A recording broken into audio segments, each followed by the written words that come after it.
Hi, I'm Danny Butler, and this is Trial Tube with a Vertigo!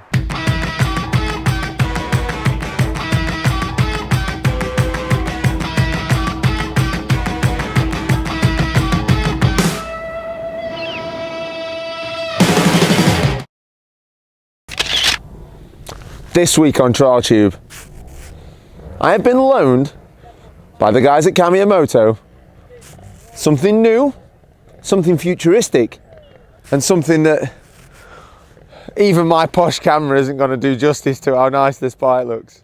You can tell, look at me, I'm already grinning. It's sick.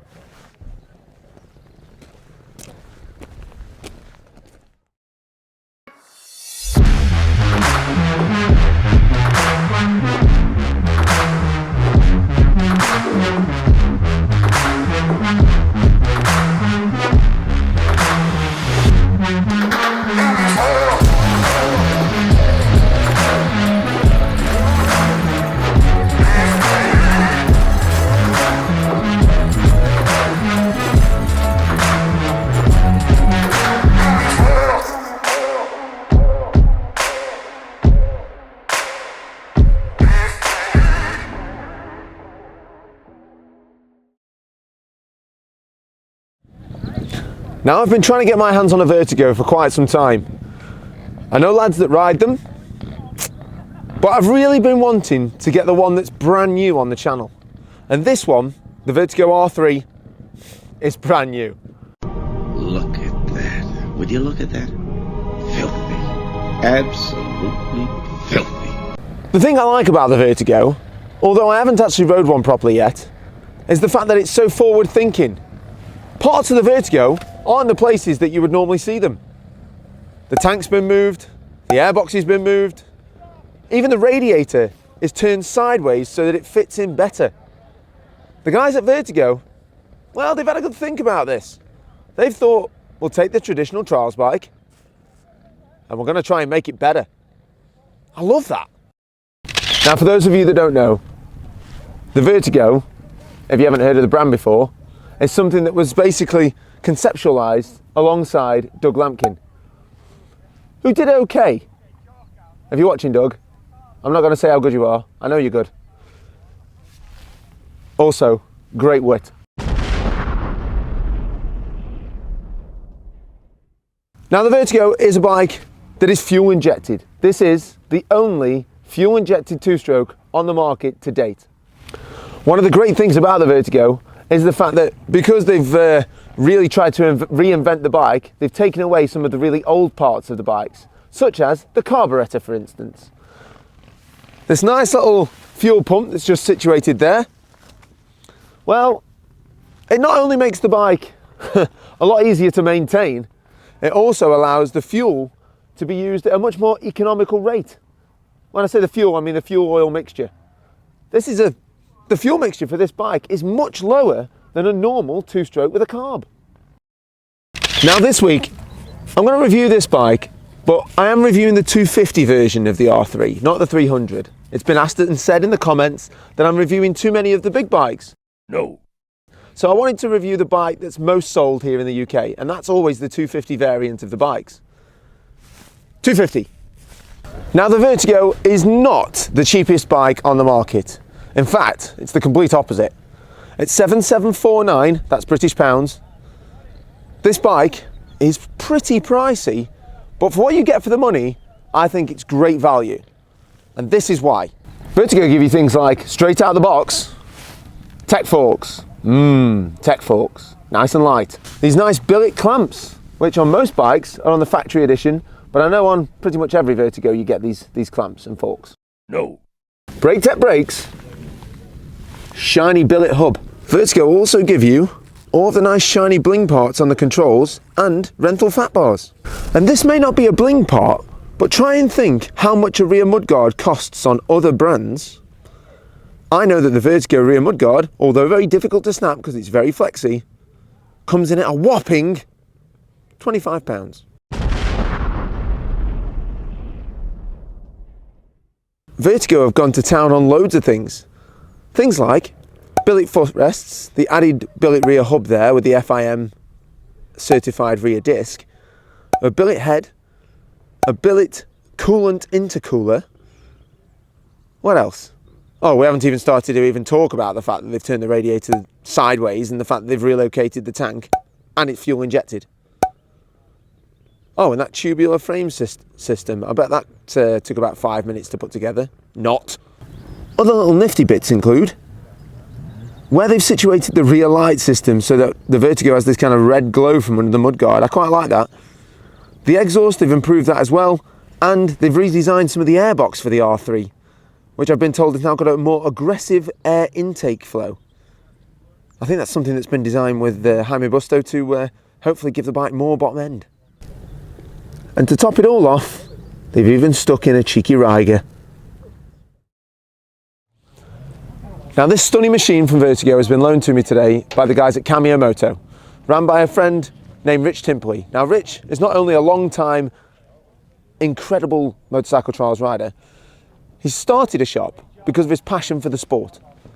Pretty much why we started this channel.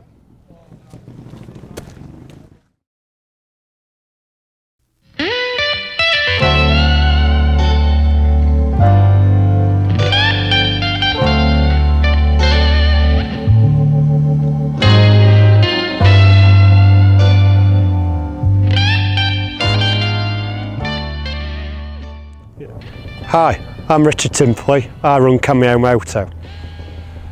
So even though my shop, Cameo Moto, is quite a new venture, I'm by no means new to the sport. I've been involved for around 30 years at all sorts of levels, and I just want to pass on my knowledge and help people and hopefully provide a service that is second to none. So with my business going from strength to strength, we are now the UK official importer for Comas trial products, which is motorbike trials products and cycle trials products. Any of you who don't know who Comas is, do a little bit of Googling, and Danny Comas used to be the world champion on the cycle trials. He's from the era just after Op P. Any of the younger viewers might not know who Op P is, but he was king. The king! Now for anybody wondering, usually when I start a bike on the channel, because people always say, how does he get the bikes to all sound so crisp?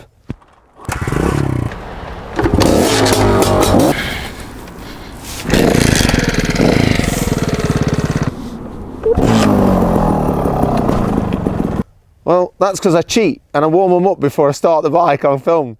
No. But today, I'm starting this Vertigo cold, so that Vertigo owners know how to start one. Because, well, according to some of the shops, some people look at this thing and it's that futuristic, they haven't got a clue what to do. Right. I'm not saying I'm excited, but, well, I feel like I'm going to do a wee. No. Now, before we get going, very important. Like I said, I normally start the bikes after I've warmed them, and I completely do it for TV, and people think it's real. Although, my Beta used to fire first kick because it was mine. But I've been told on good authority that this Vertigo cold will not fire first kick for good reason. Because, fuel injected, the first couple of kicks prime the injector of the bike. There's no choke, there's no fuel tap, which means I'm kind of lost. I'm looking down here thinking, now what do I turn? Oh yeah, the throttle and the kickstart, dumbass. Very quickly, even the kickstart's engineered well. It's got a bearing in it. Nice.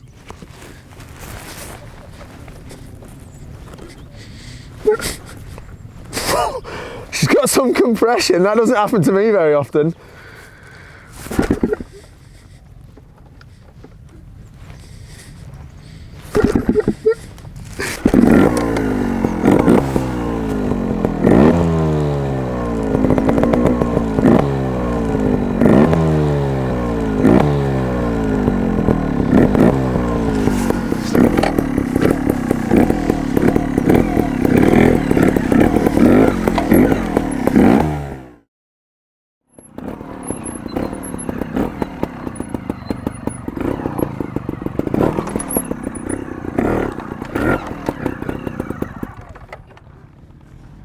First thoughts after 5 minutes? I want one.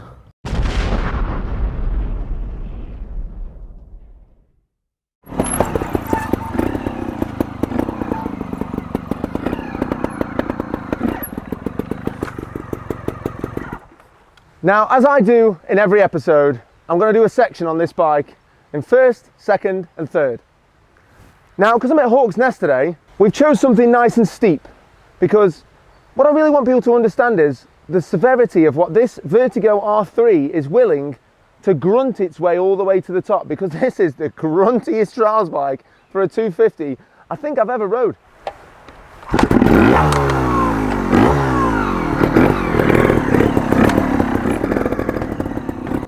So first gear, straight down the hill, first gear, weight back. Remember, this is first gear. So the trick riding side of things should happen a touch easier.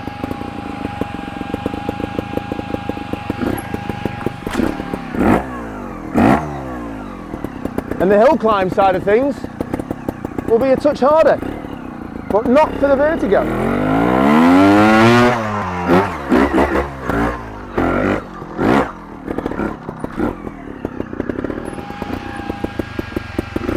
So second gear, obviously a little bit quicker downhill, not rushed into the trick riding portion, and giving me a little bit more poke on the up bank, sat to the back. Now, as a quick observation, this bike feels planted. That Riga rear shock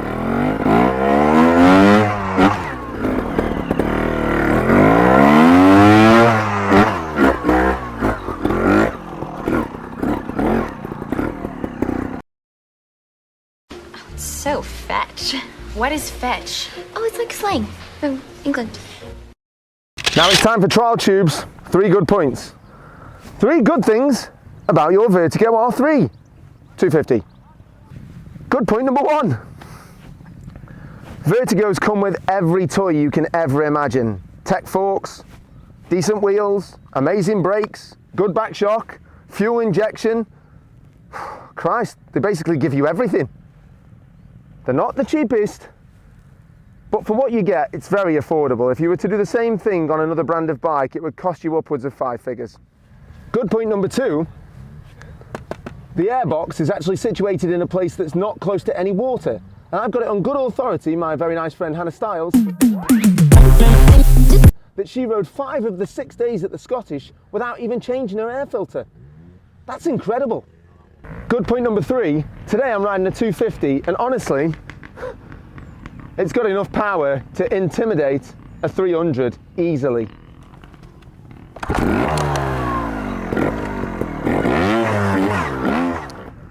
Now, these are going to be really petty.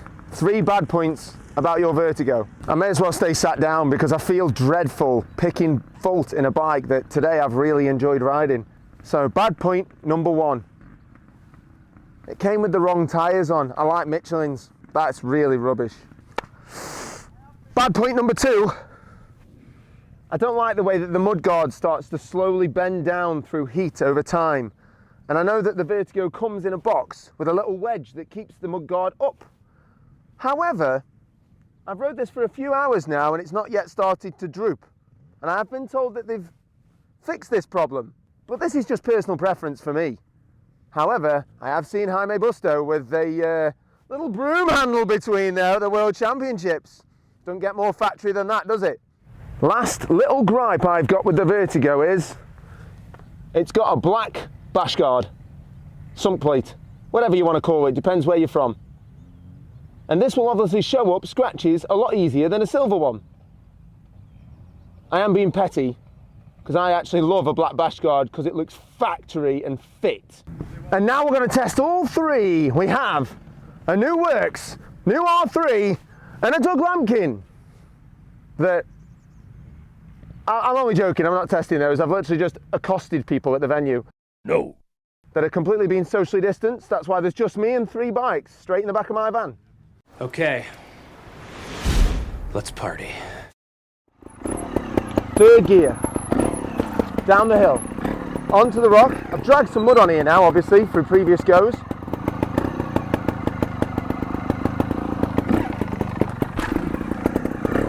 But the bike is still so light and nimble to move around.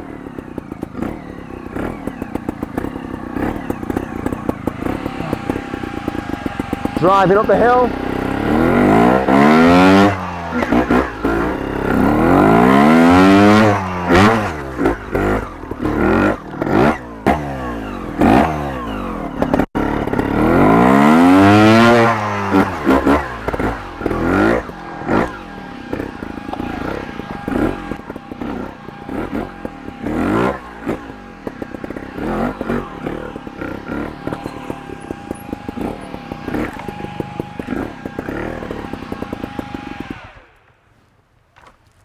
Thank you for watching Trial Tube. I hope you've enjoyed this episode.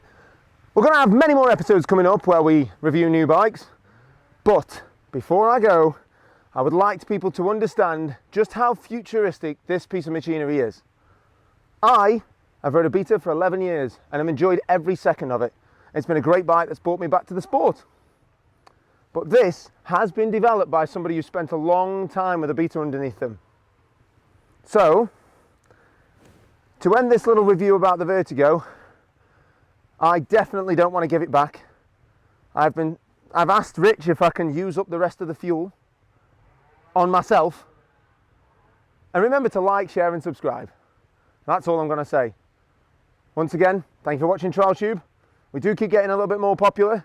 If you did see us in the TMX this week, send us a copy because I have no idea where to buy one. Big thank you to Trials and Motocross News though for reporting on digital ongoings in trials, being up-to-date news. This is a publication that I used to actually walk to my local paper shop for my dad to go and get it, read every page and then pretend that I hadn't seen what was in there.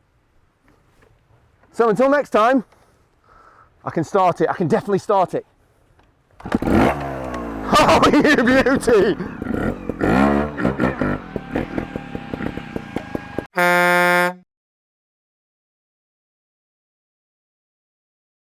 Now I know it's the end, but there's a few more things that I need to tell you about this bike. First and foremost, 3 more good things about owning a Vertigo. Number 1, once you've removed the small 4mm Allen key bolt that's there and picked up your fuel tap, you remove the panel that opens up the airbox. And after a full day of riding, you'll notice that it is pristine clean. Well, that's going to take some prep time, isn't it? I've also got it on good authority again that, well, you don't really have to muck about with it too much. I might actually do a test to see how many times I can go out on the bike before I need to change the air filter. Good though, isn't it? Second extra good thing, the spindle is actually captive to the chain adjuster. So, once you've undone the nut, which is a very strange size, it's 21mm, you can actually turn the entire spindle with an 8mm Allen key on the other side, and the chain adjusters go with it. So you don't have to kind of hold the wheel back and then move the adjuster and then hope you can bend it a bit and get the next one round. You just turn an Allen key and the chain's adjusted, then you tighten it back up. Easy. And we're almost there, I promise. But have you seen the size of the rear brake on the Vertigo? It looks like it was built in a shipyard in Liverpool to stop icebergs going through the main keel. Can I say that yet? Is it okay? Anyway, it's massive, and it's mint, and it's definitely not going to break. It's steel! Aye.